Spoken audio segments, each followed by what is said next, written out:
Welcome to StabtheDragon Productions for episode number 161. As tonight, we continue the Texas Rye Whiskey Tournament, Bracket 3.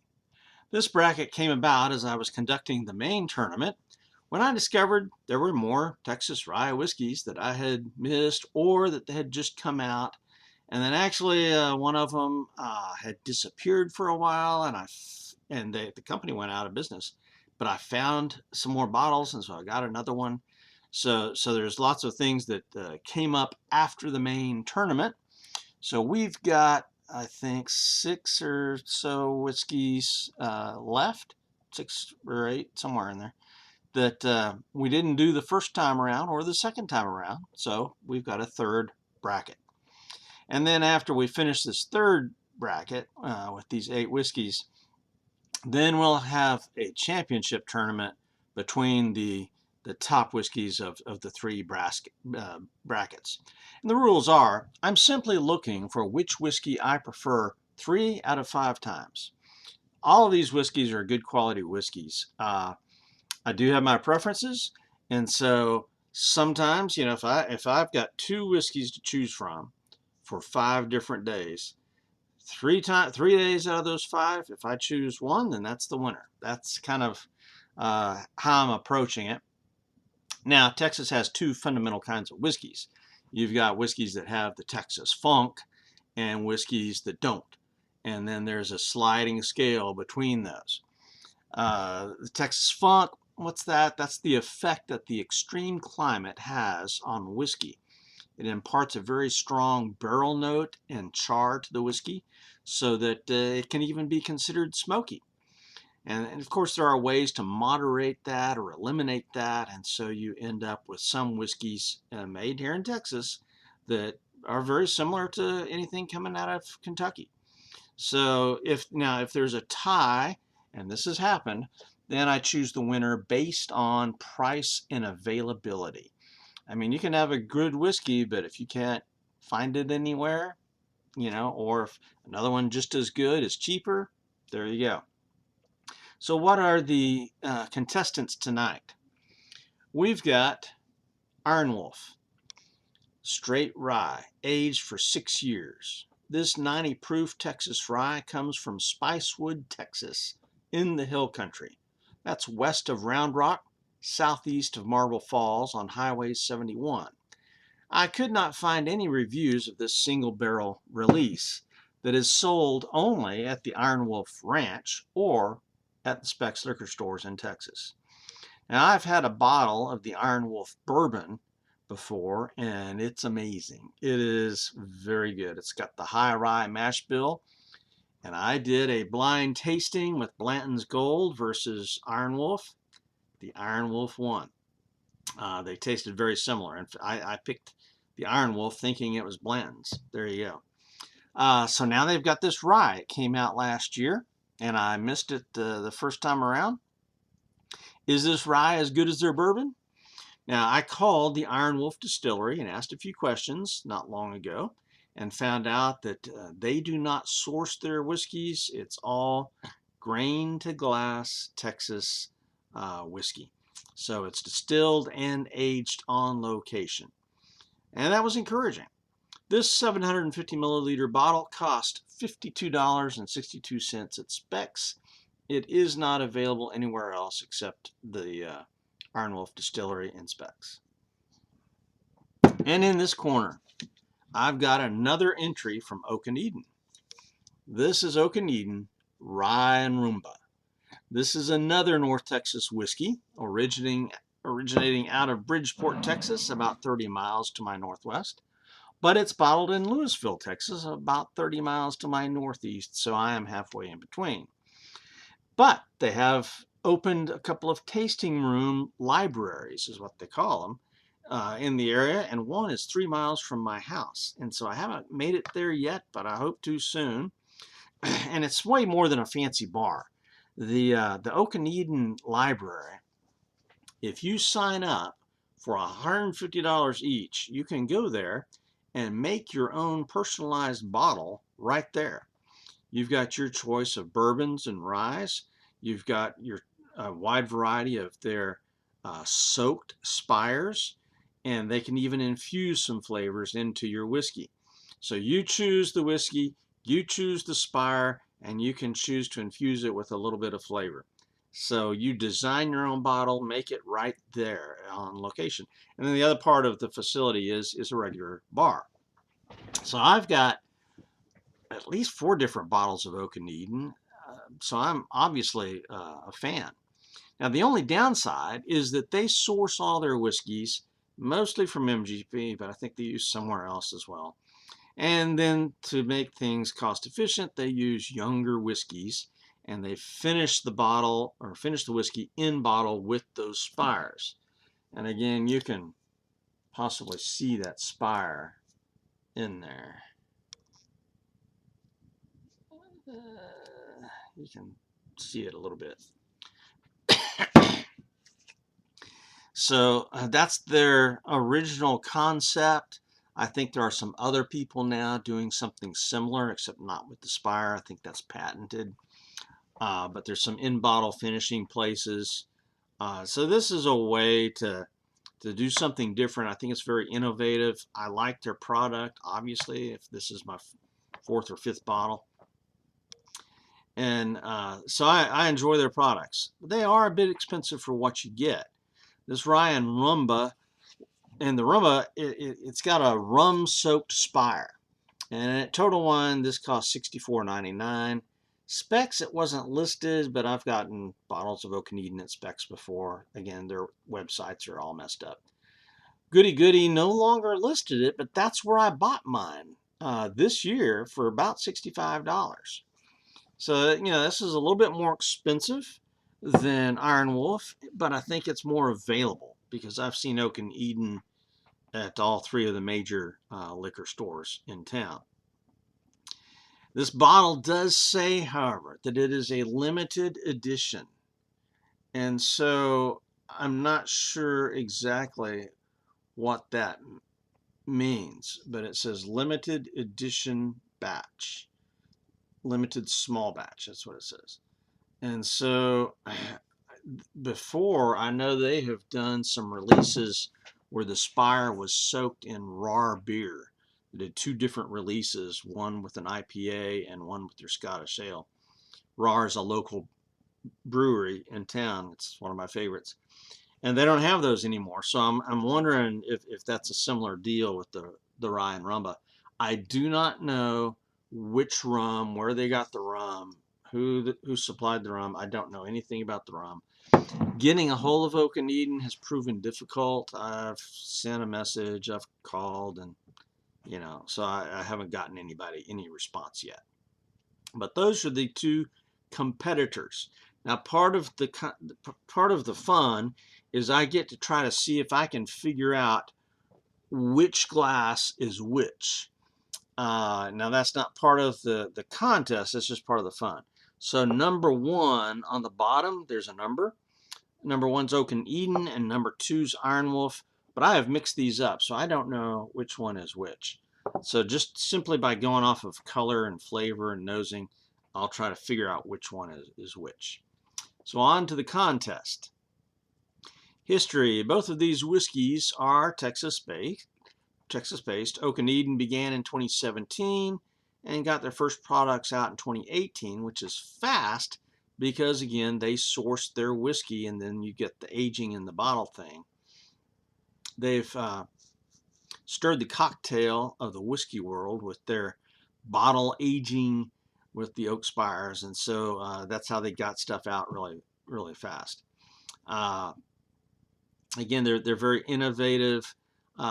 History of Iron Wolf, they started a little bit earlier than Oak&Eden, but they aged their own stuff. So they, you know, it took a while for their stuff to get out there.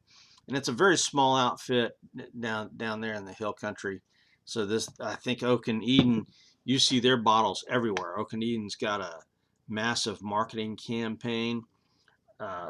So I think history, innovation-wise, Oak&Eden's going to win over Iron Wolf.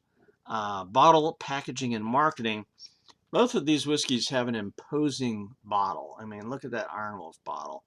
And that's a huge metal plate there in the glass. But Oak&Eden's got a magnificent and large bottle here. Both of them have some embossing on it. The label's very classy on the Oak&Eden. But I think marketing wise, Oak&Eden's everywhere. So I think they're going to win that bottle packaging marketing advantage there. So now let's go to the appearance of these whiskeys. When I hold the two bottles up, it looks to me like the Oak&Eden might be a little bit darker. Maybe. I don't know. They're so close, but I think the Oak&Eden's a little bit darker. But when we hold the glasses up, can I tell in the glass? I cannot. They look identical to me. So I really would not be able to. Sometimes I can, it's obvious. Sometimes I can obviously tell which whiskey's which by looking at them. This time I cannot. So as far as appearance goes, it is a tie. Let's go for the nosing now. The one on my left.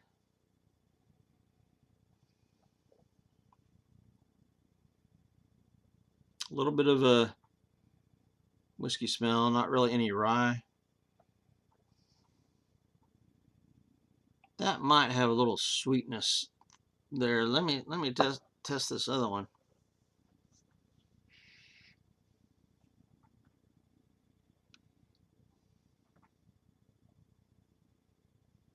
Okay, I'm thinking that this is the Iron Wolf on my right, and that this is the Oak&Eden on my left. So the Oak&Eden should have a number 1 on the bottom, and the Iron Wolf should have a number 2. So now we'll go, that's just based off of nose. It's got Oak&Eden with the rum finish is going to be a little bit sweeter, I think, than the Iron Wolf, and that's how it smelled. So let me go for the taste now.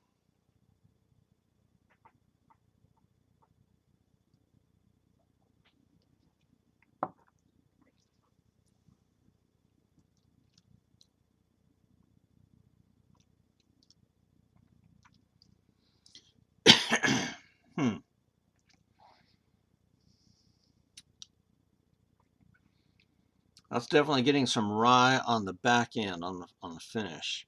Sweetness up front.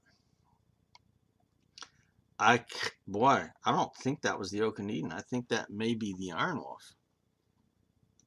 I don't know. I'm gonna have to taste the other one. So, first sip, I can't tell. All right, try again.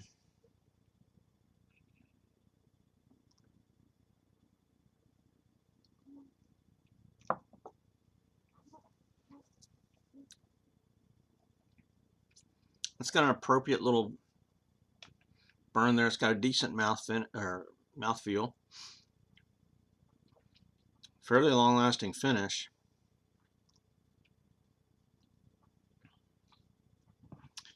I'm gonna have to wait.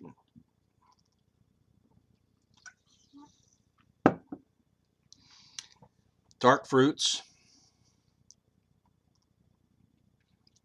A little bit of sweetness there, but kind of a darker sweetness, almost a mapley flavor. All right, here we go with the other glass.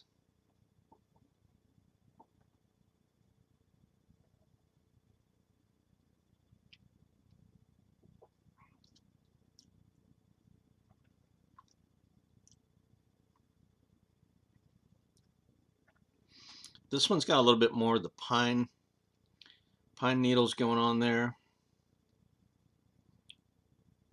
Not as sweet.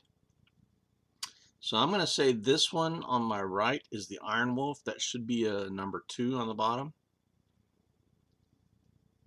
Again, a decent mouthfeel. Both of these are 90 proof. Decent finish. Not as sweet as the first one. So yeah, I'm saying this is the Iron Wolf, and it does have, sometimes rye's got that piney note, pine needles, and that's kind of got that. So a little bit more barrel on that one, barrel char. But as far as Texas funk, neither of these, and I wouldn't expect the Oak&Eden to have Texas funk. Iron Wolf, their bourbon did not have the Texas funk either.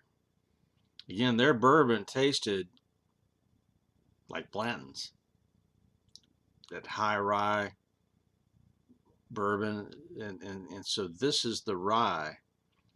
And again, I'm not getting Texas. How they age it for 6 years and not get the Texas funk? It's got to be a climate-controlled warehouse. Would be my guess.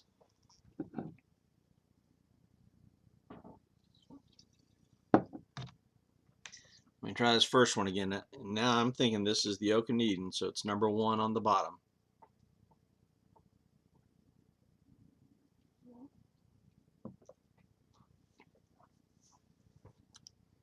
It's sweeter, but I'm still getting a decent rye flavor. Now, which of these do I prefer? Wow, that's going to be difficult. I'm a big fan of the Texas funk. And so if I have 2 whiskeys where one's got it and one doesn't, I tend to go with the one that has it. Neither of these has the Texas funk. And again, this is Oak&Eden with MGP. So it's not going to have that. Iron Wolf surprises me as a 6-year Texas whiskey.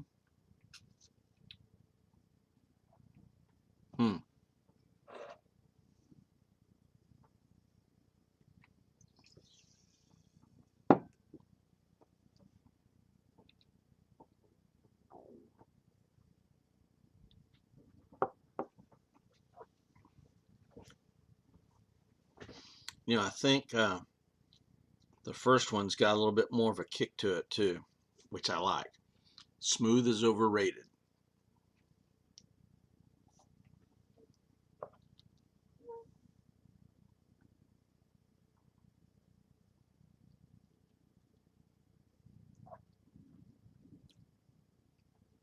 Some people will say that burns because the whiskey's young. That could be, but again, with rye, young doesn't matter much. I'm leaning towards Oak&Eden, or at least this one. Let me look and see which one this is. Oh, this is number 2. Surprise! That's Iron Wolf. All right. Iron Wolf wins. There you go. Had me completely fooled. I was thinking this was the Oak&Eden because it was a little bit sweeter. The Rye&Rumba should have been sweeter in my mind. But so there you go. That's why you do blind tastings right there. I had a preconceived notion of which one would win. Oak&Eden, I thought going into this contest tonight, I thought was going to win. And when I'm drinking them, I thought that first one was Oak&Eden. But no, Iron Wolf wins. Well, there you go. Stab the Dragon out here.